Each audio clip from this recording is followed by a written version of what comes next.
Assalamualaikum, video kali ini update jualan kosmetik. Jualan kosmetik itu gitu ya, pokoknya sih harus update terus gitu ya, karena setiap brand itu selalu ya mengeluarin si produk terbarunya. Harus pintar-pintar kitanya juga gitu ya. Misalkan kalau brandnya ya kalau nggak laku ya jangan update, tetapi kalau brandnya itu benar-benar laku ya wajib gitu ya untuk update jualannya. Makanya si modal kosmetik itu tuh besar sih gitu, karena sih banyak macamnya kan, produk terbaru berdatangan dan brand-brand udah ada juga selalu ngeluarin si produk terbarunya. Update jualan kosmetik minggu ini ada dari produk OMG. Produk OMG itu dia tuh hampir semuanya gitu ya, si produknya itu tuh ganti kemasan gitu ya, seperti si sunscreennya, seperti si facial washnya, seperti si moistnya, dan ada juga si moist Panthenol Ceramide ya, yang ini yang barunya, dan si lip cream juga, yang si lip creamnya juga ganti kemasan. Pokoknya si produk OMG itu ganti kemasan semuanya. Kedatangan si produk ini tuh sih langsung laku banget gitu ya, langsung booming secara gitu ya.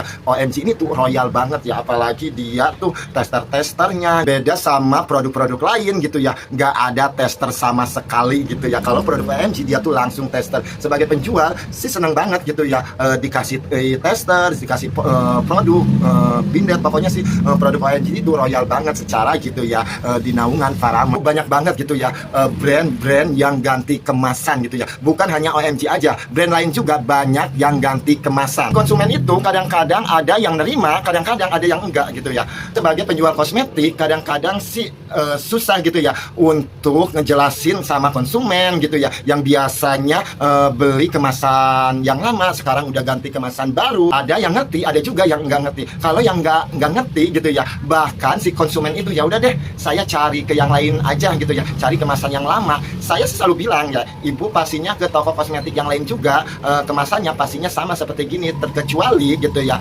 toko kosmetik itu ada stok lama, kemasan lama baru ada, ganti kemasan ganti juga gitu ya komposisi dari kandungan si brand itu. Si konsumen sih selalu bilang gitu ya ke saya, kok yang kemasan baru kok jelek ya, teksturnya gini ya, bahkan ada yang nimbulin jerawat, ada juga yang nimbulin hal-hal yang lain gitu ya. Dan akhirnya si pembeli dengan ganti kemasan dan ganti komposisi dari si brand itu, akhirnya si konsumen ada yang nggak cocok, akhirnya ganti sama brand lain gitu ya. Dan bahkan ada yang minta saranin sabun ya, sabun atau moist ya, yang bagus apa sih gitu ya, saya nggak cocok sama produk ini. Dan saya juga selalu bingung gitu ya, kalau dipikir-pikir gitu ya, kenapa sih gitu ya, kalau mau ganti kemasan ya ganti aja gitu ya, nggak perlu ganti komposisi dari si kandungan produk itu. Kalau di toko kalian gimana? Ada yang sama nggak seperti saya? Kalau ada di komen. Itulah update jualan kosmetik minggu ini, semoga bermanfaat. Jualan update terus, jualan makin komplit, jualan makin cuan, dan toko kita kekinian.